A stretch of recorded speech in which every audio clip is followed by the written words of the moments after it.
Hello everyone, and welcome back to another video. Today we're going to be taking a quick look at this 1970s General Electric M250R1. So I'm sure you know that I've already done a video on an R1 in this channel's past, but this one's a little bit older, so it has a couple things different about it, and I thought, well, it's still a decent fixture and might as well get a video out of it, so that's what we'll do today. So this fixture is special to me because there is a street light that's mounted relatively close to where I live, and it happens to be just about this exact same setup. It's a General Electric M250R1 in 100 watts sodium, and it has the line material glass lens. Now this is the first time I've gotten a line material lens like this in a fixture, and I've actually seen quite a few of these in service still. The General Electric M250 with the line material glass. I'm assuming that the reason that these have this glass is the city originally had a bunch of the line material style 250s, and in the 80s or late 70s they started to replace them with the M250s in sodium, and they kept the lenses and just put them in the M250s when they did the replacements. Now I can't confirm this, but that would make sense to me because where I found these are all mounted on line material arms from the 60s, and none of the fixtures are that old. So with that said, let's go ahead and take a closer look at this fixture. So just like pretty much every other Cobra head, this fixture has a very nice smooth upper housing here. There's a little circle molded into it, and I don't really know what that's for. I'm assuming that's to do with the manufacturing process. There's not really anywhere that's dedicated for leveling, so I suppose you could use that. Up here there's just a standard wire latch that General Electric likes to use on their M250s. These were used on pretty much every fixture after they stopped using these spring-loaded push-button latches. Now this fixture actually has the photocell socket on it. And if I take this out, you can see, here it is. This is what these photocell sockets look like. Now my other M250 has the photocell socket, however, it is broken. So that's what that looks like. And then this is just the regular random photocell that I had, so I put it on there. Nothing special. And then back here we have two external bolts for tightening the slip fitter. Very simple. Not my favorite design because water can easily get inside the fixture, and especially with the larger fixtures that use this mounting method, it seems pretty flimsy, especially for a big heavy light. Alright, so I've got the fixture flipped over now so we can see the bottom. It's a really nice fixture and I really like the way these look, so I'm very glad to have at least another one of these in the collection and preserved.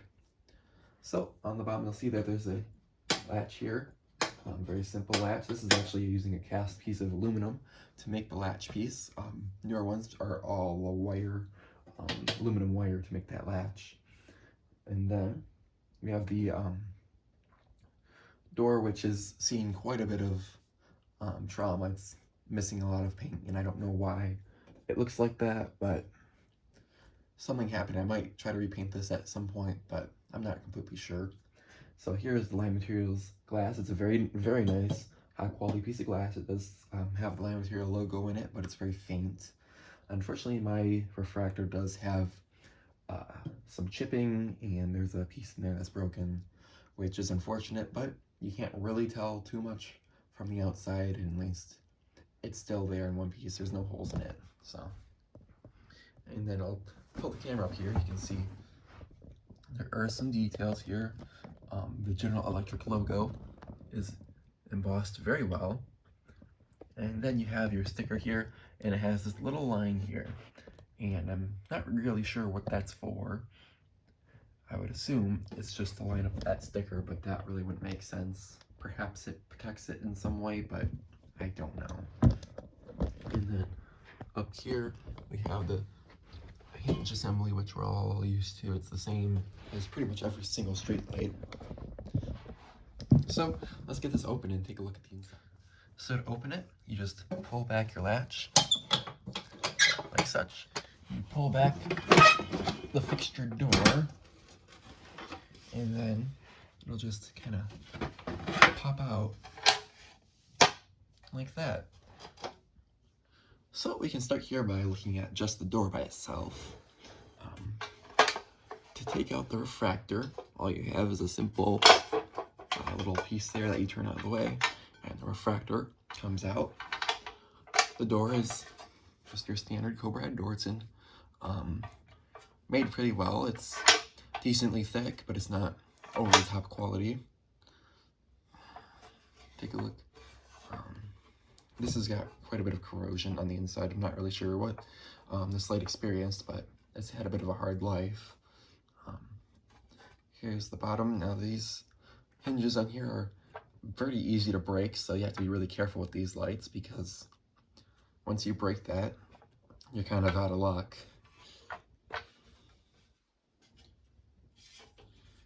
So here's the front of the fixture. You can see here's the latch assembly. It's kind of weird how it's made, but there it is. There's your reflective sticker, GE logo, and yeah, that's the door. Here's the lens. Now, obviously this is not a GE part. This is not original to this fixture, I doubt it. But I'll keep it with this fixture. I do like the way this looks in the fixture. And to rivet here, you can see just barely the line material and logo there, and it says straight end. And it's got your wonderful Hall of Fame prismatic detailing. That's you kind of get an idea of how that looks. You can see on the bottom though that it's broken, which is unfortunate. You can see it more on the inside. Now, I don't know how well you're going to be able to see it, but in the inside it says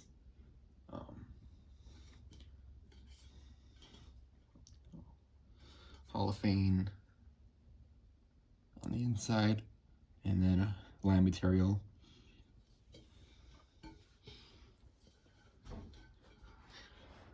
Now, pull over here the fixture.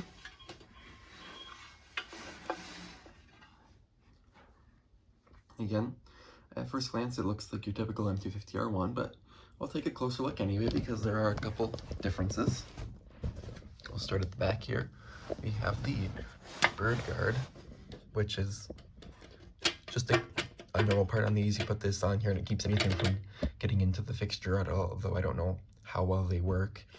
Got your clamp here, your slip fitter, and then there's a metal piece in here that moves around and you can kind of use that to angle the fixture. Don't particularly like that design, but it works. You got your terminal block here, and then this bracket here, which is different than my other M250, a much smaller bracket. And then your ballast here. Here's kind of a look at the ballast. The ballast is pretty much the same ballast. And then you have the igniter here, which is the older style red igniter. Now, unfortunately on this light, the information tag is completely destroyed, so we don't really know when it was made. Here's the inside. The reflector is missing, unfortunately, the gasket, but I'm not planning on using this outside, so it's not really a big deal. And then inside is the original light bulb, which is a Phillips, if you can see it. So there's the inside of the fixture, and now we'll get it put back together and turn it on. Alright, so now the fixture has been reassembled, so we'll just turn off the light and plug it in. And 3, 2, 1.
Alright, so let's go ahead and take a closer look at the fixture.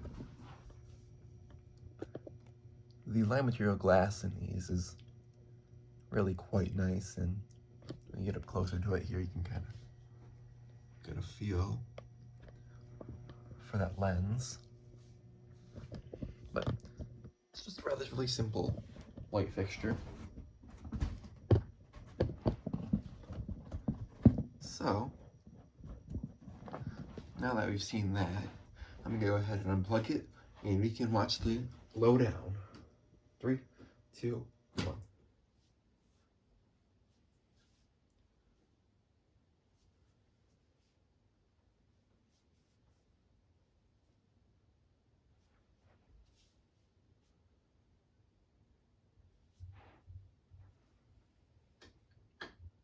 Alright, so that's the video on this 1970s General Electric M250R1 street light. Hopefully you guys have enjoyed this video, and as always, thanks for watching and bye for now.